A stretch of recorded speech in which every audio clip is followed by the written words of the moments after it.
नमस्कार। आज हम एक बहुत ही दिलचस्प प्रवचन के कुछ अंशों पर बात करेंगे। जी हाँ, मुनि श्री आदित्य सागर जी महाराज का प्रवचन परीक्षा, परिश्रम और सफलता के सूत्र। बिल्कुल।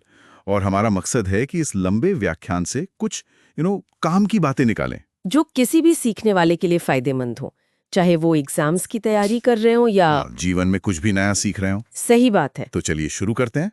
सबसे पहली बात जो सामने आई वो है सीखने को देखने का तरीका। हाँ, मतलब उसे बोझ ना समझें, उसे अपना शौक, अपना जुनून बना लें। जैसे किसी को घूमने का शौक होता है, वैसे ही हाँ, बिल्कुल वैसे ही सीखने को अपनी हॉबी बना लें। इसमें वो 100 मीटर धावक वाला उदाहरण बड़ा अच्छा था। हाँ, कि वो दौड़ता तो सिर्फ 9 सेकंड है, हम्म लेकिन उस 9 सेकंड के लिए मतलब सालों तक ठीक से सोता भी नहीं है। सही बात है।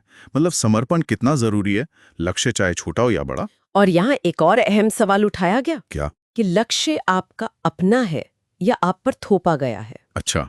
कहा जाता है कि अगर लक्ष्य खुद चुना है तो उसे पाने की संभावना बढ़ जाती है। क्योंकि तब प्रेरणा अंदर से आती है ना? बिल्कुल, वो जुनून, वो मोटिवेशन अंदर से होता है फिर। ठीक है, तो नजरिया ठीक हो गया। हम्म। पर याद कैसे रखें?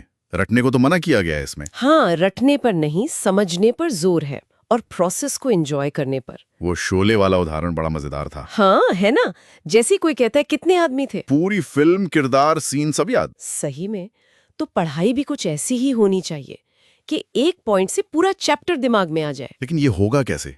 इसका कोई प्रैक्टिकल तरीका बताया? हाँ, बताया है।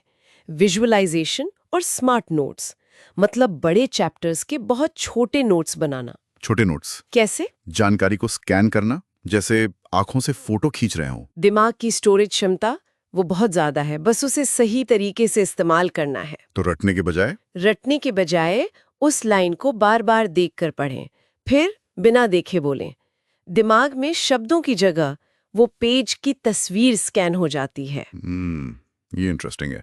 लेकिन आजकल एक और चीज है, तनाव बहुत होता है सीखते समय। हाँ, और इससे निपटने के लिए अच्छी नींद, उसको बहुत जरूरी बताया गया है। नींद कैसे? मतलब ज्यादा सोना? नहीं, समय पर सोना। सलाह दी गई है कि रात को जल्दी सोएं, जैसे 9 बजे, और सुबह जल्दी उठें। सुबह कितनी जल्दी? 3 या 4 बजे। और तब पढ़ें। ऐसा क्यों? क्योंकि सुबह दिमाग ताज़ा रहता है। दिन भर की थकान के बाद रात में पढ़ने से दिमाग में बातें कम जाती हैं। सुबह ग्रहण करने की क्षमता ज्यादा होती है। ये तो सही बात है। और तनाव मुक्त रहना भी जरूरी है। बिल्कुल। और अगर सफल नहीं हुए तो कोई बात नहीं। हाँ, हमेशा प्लान बी सी तैयार रखें। ये बात भी कही गई है। शिक्षा का असली मकसद सिर्फ नौकरी पाना नहीं है। अच्छा, तो फिर क्या है? मालिक बनना, मतलब आत्मनिर्भर बनना, सक्षम बनना। मालिक बनना। और असफलता को अंत न माने, ये तो इस बात का संकेत है कि आप कोशिश कर रहे हैं। हाँ, वो कहावत है ना, जो गिरा है इसका मतलब वो चला था। बिल्कुल। जो कभी गिरा ही नहीं मतलब वो चला ही नहीं। बहुत खूब। अब आते हैं सफलता के समीकरण पर। हम्म। वो क्या बताया गया?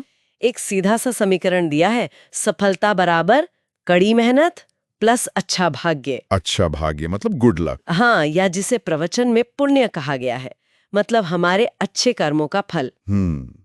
मेहनत तो चलो अपने हाथ में है। हाँ, लेकिन ये गुड लक या पुण्य, ये कैसे बढ़ाएं? इसके लिए 2 बातें कही गई, एक बाहरी, एक आंतरिक। बाहरी? बाहरी तौर पर अपने इष्ट या परमात्मा से जुड़ना, ध्यान, पूजा, प्रार्थना से। और आंतरिक? आंतरिक रूप से मन को शांत रखना, खुश रहना, दूसरों के प्रति ईर्ष्या, द्वेष जैसे नेगेटिव भाव ना रखना। मतलब मन शांत और पॉजिटिव हो तो पुण्य बढ़ेगा? हाँ, ऐसा माना जाता है। मन जितना शांत और सकारात्मक होगा, पुण्य उतना बढ़ेगा। अच्छा, और मानसिक क्षमता और एकाग्रता बढ़ाने के लिए भी कुछ टेक्निक्स बताई गई हैं ध्यान के जरिए? हाँ हाँ, बिल्कुल। कुछ बहुत प्रैक्टिकल तकनीकें हैं। जैसे? एक है अरहम नमः का जाप। ये एक जैन मंत्र है। इसका जाप करते हुए हाथों के बीच ऊर्जा महसूस करना। ऊर्जा महसूस करना हथेलियों के बीच? हाँ, और दूसरी ह्रीम बीजाक्षर का ध्यान। ह्रीम, ये क्या है? ये एक बीजाक्षर है, मतलब एक मूल ध्वनि जिसमें आध्यात्मिक शक्ति मानी जाती है। अच्छा, तो इसका ध्यान कैसे? कल्पना करना कि आकाश से चमकता हुआ ह्रीम अक्षर आपके माथे पर, मतलब दोनों भौहों के बीच आकर टिक गया है, और फिर उस पर ध्यान लगाना है।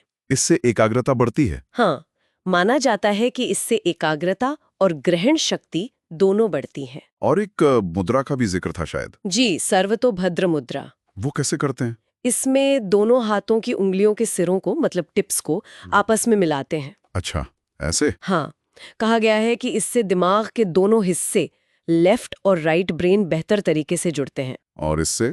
इससे एकाग्रता और ग्रहण करने की क्षमता दोनों बढ़ती हैं। रोज बस कुछ मिनट का अभ्यास भी काफी है। तो इस पूरी चर्चा से जो मुख्य बातें निकल कर आईं, वो ये हैं कि भाई सीखने को जुनून बनाएं, हाँ, रटने की बजाय समझें और विजुअलाइज करें। पर्याप्त आराम करें, मतलब अच्छी नींद लें, तनाव मुक्त रहें, सकारात्मक सोच रखें। और ध्यान से अपनी मानसिक क्षमता बढ़ाएं। बिल्कुल। और अंत में एक विचार। हाँ, प्रवचन में इस बात पर जोर दिया गया है कि शिक्षा का उद्देश्य नौकर बनना नहीं, मालिक बनना है। मालिक बनना। जरा सोचिए, अगर इस नजरिए से अपने सीखने के लक्ष्यों को देखें तो क्या कुछ बदलेगा?